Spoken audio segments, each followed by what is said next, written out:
Hello dear students, welcome in ASC starter. आज मैं आपको असेसमेंट वर्कशीट 15 करवा रहा हूँ। ये सोशल साइंस की क्लास 10 की 25 जनवरी की रहेगी।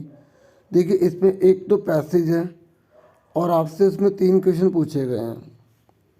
उसके बाद आपको आंसर्स देने हैं इन क्वेश्चंस के, ठीक है, 8 तक। फिर आपका 9 जो क्वेश्चन है वो आपका मैप से रिलेटेड है, आपको मैप में फिल करना है, ठीक है। तो फटाफट पहले हम पैसेज पढ़ लेते हैं, फिर इसके आंसर्स करेंगे। The length of road per 100 square kilometre of area is known as density of roads. ठीक है, ये कह रहा है कि जैसे कोई एरिया ना, अगर वो 100 स्क्वायर किलोमीटर का है तो उसमें जो भी रोड की लंबाई होगी ना, उसे हम डेंसिटी ऑफ रोड कहते हैं। क्लियर हो गया? ये कह रहा है distribution of road is not uniform in the country. मतलब हमारे भारत देश में हर जगह सड़कें समान नहीं हैं। मतलब अब देखिए, जम्मू कश्मीर है, पहाड़ी इलाका है, दिल्ली है, मैदानी इलाका है, तो हर जगह सड़क अलग अलग है ना। मतलब क्या सड़कों की लंबाई हर जगह सेम है? नहीं ना। तो यही बता रहा है, ये कह रहा है डेंसिटी ऑफ ऑल रोड्स, जो डेंसिटी है ना ऑल रोड्स की, वो वेरीज है, मतलब अलग अलग है। जैसे 12.14 kilometre in Jammu and Kashmir. देखो, जम्मू एंड कश्मीर में 12.14 के आसपास है। मतलब 1 किलोमीटर में ना एरिया की अगर हम बात करें तो सिर्फ 12.14 है, जबकि केरला में 517.77 किलोमीटर है। ये 31 मार्च का डाटा है, अभी फ्रेश डाटा नहीं है, ठीक है, क्योंकि आपको 2011 के हिसाब से करना ना अपने पेपर की तैयारी। विद द नेशनल एवरेज, और पूरी इंडिया का एवरेज कितना है? 142.68 किलोमीटर। ठीक है, ये 2011 का, ठीक है। Road transportation in India faces A number of problems. मतलब अब देखो, अभी आप कहेंगे इतना ज़्यादा, मतलब हमारे देश में डेंसिटी है रोड की, फिर भी कम है। हाँ, अभी भी रोड बहुत कम है बच्चों। बहुत सारी इंडिया, मतलब इंडिया जो है एक ही है, और इंडिया जो बहुत सारी प्रॉब्लम फेस कर रहा है। कीपिंग इन व्यू, इस बात को ध्यान में रखते हुए कि the volume of traffic and passengers the road network is इनएडिक्वेट। मतलब अगर हम ध्यान रखें, ट्रैफिक की बात करें, पैसेंजर्स की बात करें, उसके हिसाब से रोड नेटवर्क अभी बहुत कम है, पर्याप्त नहीं है। About half of the roads are unmetalled, मतलब कच्चे हैं। लगभग आधे रोड तो बच्चों कच्चे हैं। And this limit their usage during the rainy season, और रेनी सीजन में लिमिट हो जाता है, मतलब हम उसका सही से प्रयोग नहीं कर पाते। बारिश में हम बहुत सी सड़कें पानी के अंदर हो जाती हैं और हम उसका यूज़ नहीं कर पाते। और national highways are inadequate too, और जो नेशनल हाईवे है वो आज भी कम है बच्चों, जितने होने चाहिए अभी और चाहिए। Moreover the roadways are highly congested in cities, और सिटीज़, शहरों में तो इतनी जो रोड है ना, मतलब वो इतने ज़्यादा कंजेस्टेड है, क्या बताएं। और जो ब्रिज है ना, most of the bridges and culverts are old, वो ओल्ड हो चुके हैं, नैरो हो चुके हैं। मतलब पुराने और एक तो कम चौड़े हैं, जितना बड़ा होना चाहिए ना रोड उतना नहीं है, और पुराने तो खतरा भी बढ़ रहा है। हाउएवर इन रिसेंट ईयर्स, लेकिन आज के कुछ सालों में fast developments of the road network has taken place in different parts of the country. लेकिन आज जो मैं आपको बता रहा था पहले वाला, वो 2011 के हिसाब से था, लेकिन आज जो कह रहा है कि काफ़ी चेंजेस आ रहे हैं, रोड तेज़ी से बन रहे हैं। अभी 3 क्वेश्चन है, इनके आंसर देखिए, करते हैं इनको।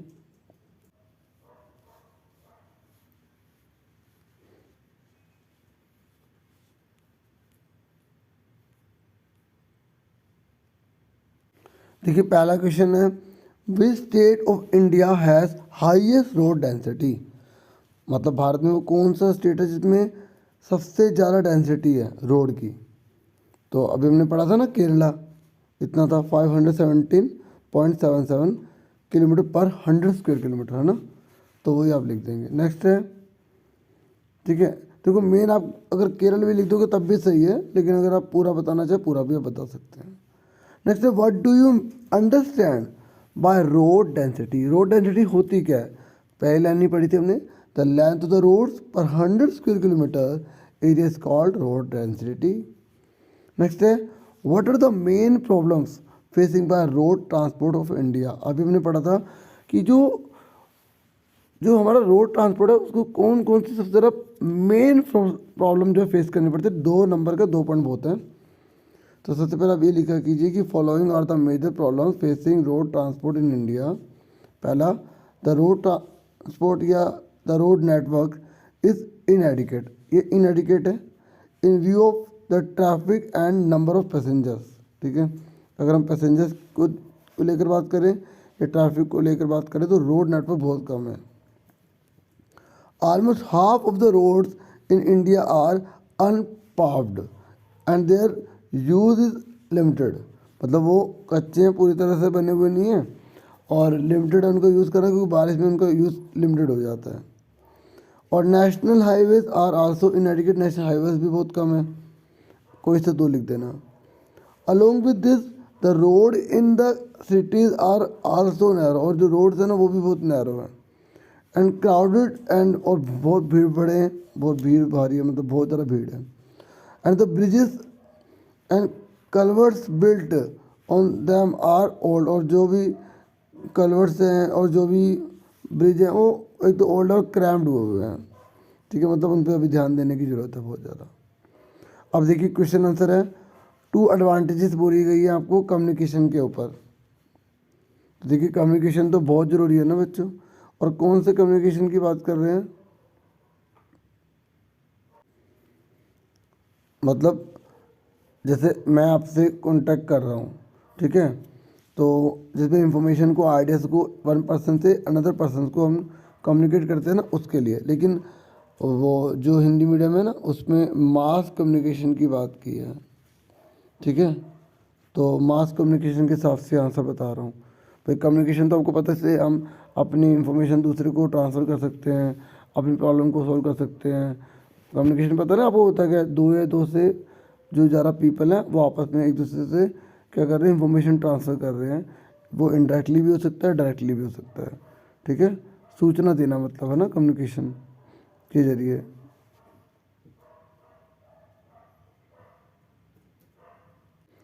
तो अब आप इसका आंसर देखिए, write any 2 advantages of means of communication.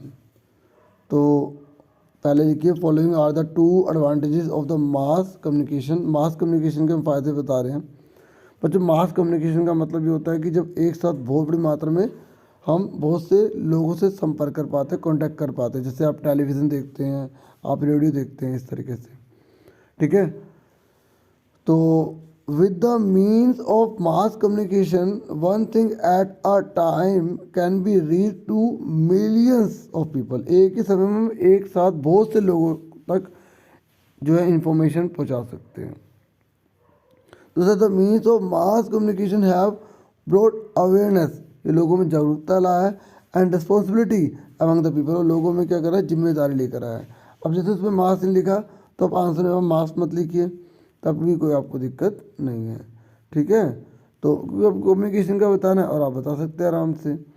ठीक है, तो बच्चों ये इस तरीके से मैंने आपको पहले बता दिया है। 2 मार्क्स का 2 पॉइंट लिख देना।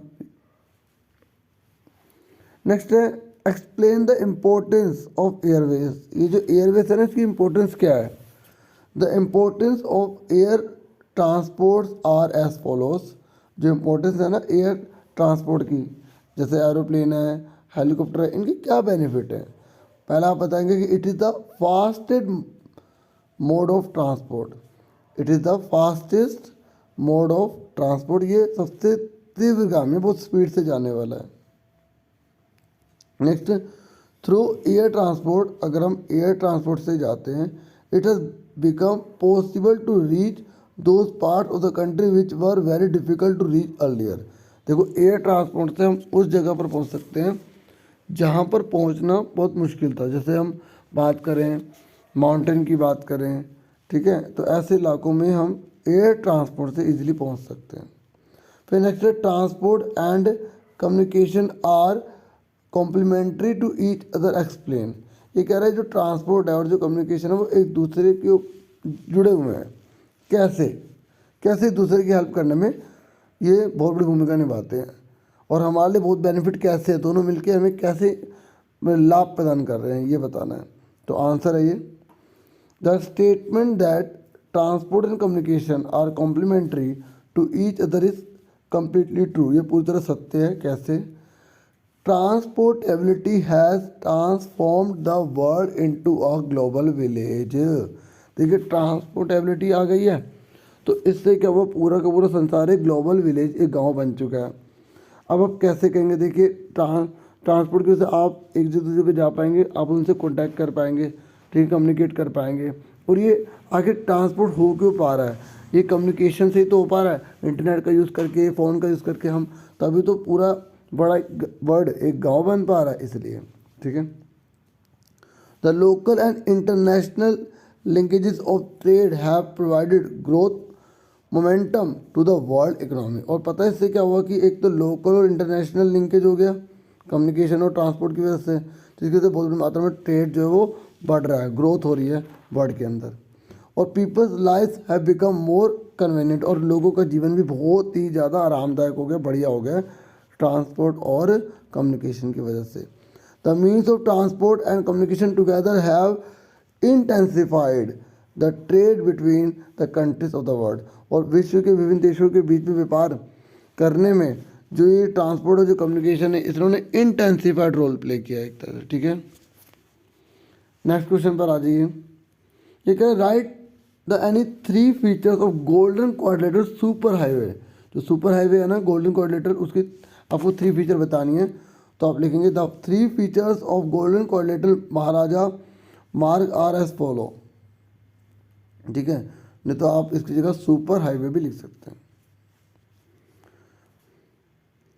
देखिए अब मैं इसका आंसर बता रहा हूँ आपको, तो इसको पहले वाले में थोड़ा सा करेक्शन करनी पड़ेगी, तो बताता हूँ कि it connects Delhi, Kolkata, Chennai and Mumbai which is 6 लेन। ठीक है, ये अलग समझ नहीं आ रहा तो बाकी बता देता हूँ। North south corridor which connects Srinagar with Kanyakumari. East west corridor which connects Silchar and Porbandar. मतलब जो ईस्ट वेस्ट में है ना कॉरिडोर, वो सिलचर को पोरबंदर से जोड़ता है। ओके। और जो नॉर्थ साउथ है ना, वो श्रीनगर को कन्याकुमारी से जोड़ता है।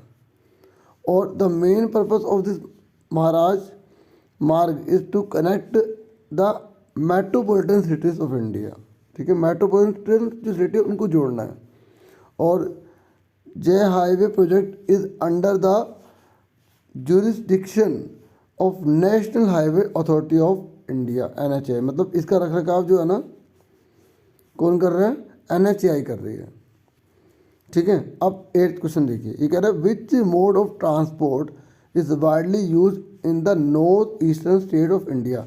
ये कह रहा है जो नॉर्थ ईस्टर्न के जो स्टेट्स है ना, जैसे आपका असम हो गया, मेघालय हो गया, ठीक है, त्रिपुरा हो गया, तो इनमें जो है ना सबसे ज़्यादा कौन सा ट्रांसपोर्ट यूज़ किया जाता है? और 4 रीज़न आपको बताने हैं। तो आप लिखेंगे air transport is mostly use in the north eastern state of India.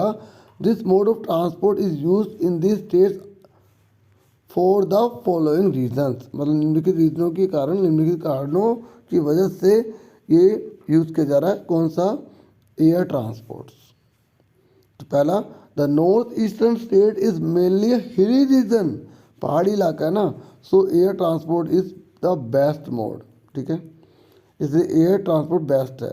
The road and rail transport facility is very less. ये कह रहे हैं यहाँ पर जो रोड और जो रेल ट्रांसपोर्ट की जो फैसिलिटी है बहुत कम है। तो अब अपने आप ही फिर एयर ट्रांसपोर्ट जरूरी हो गया in the north eastern state में। और due to the natural structure of the north east state, air transport is the most suitable mode of transport है। ये कह रहा है due to the natural structure of the north east state. ये कह रहा है जो नेचुरल स्ट्रक्चर है ना नॉर्थ ईस्ट स्टेट का, उसकी वजह से air transport is the most suitable mode of transport air. इसलिए क्योंकि वहाँ का नेचर ही ऐसा है, वहाँ का स्ट्रक्चर ही ऐसा है, इसलिए भी एयर ट्रांसपोर्ट बहुत जरूरी हो जाता है। और the government of India has made provision of special facility of air transport for the north eastern state. और जो गवर्नमेंट ऑफ इंडिया है उसने भी बहुत सारे प्रोविज़न करे हैं, स्पेशल फैसिलिटीज़ जो है ना एयर ट्रांसपोर्ट के लिए ऑर्गेनाइज करिए, इसलिए भी बहुत ज़्यादा एयर ट्रांसपोर्ट जो है वहाँ पर ज़्यादा है। ठीक है, उसके बाद देखो आपका मैप वर्क है। आपको मैप में जो है अमृतसर में राजा सांची एयरपोर्ट को भरना है, तो आप देख सकते हैं ये है। ठीक है, इंग्लिश में आप यहाँ से लिख लेना। ठीक है, ये अमृतसर है, यहाँ पर आप भर देंगे। ठीक है, और दिल्ली का इंदिरा गांधी है, कोलकाता का है, मुंबई का है, हैदराबाद का, ये सबके अलग अलग है। आपसे केवल एक ही पूछा है, लेकिन इसमें सारे हैं क्योंकि आपकी वर्कशीट में भी आए थे, तो आपको उससे हेल्प मिल गई होगी। तो बच्चों आज के लिए इतना बहुत है। मुझे पूरी उम्मीद है कि मैंने काफ़ी हेल्प करने की कोशिश की होगी, और आप अपना पूरा पूरा ध्यान रखिए। Thank you for watching and listening carefully. Take care yourself dear students.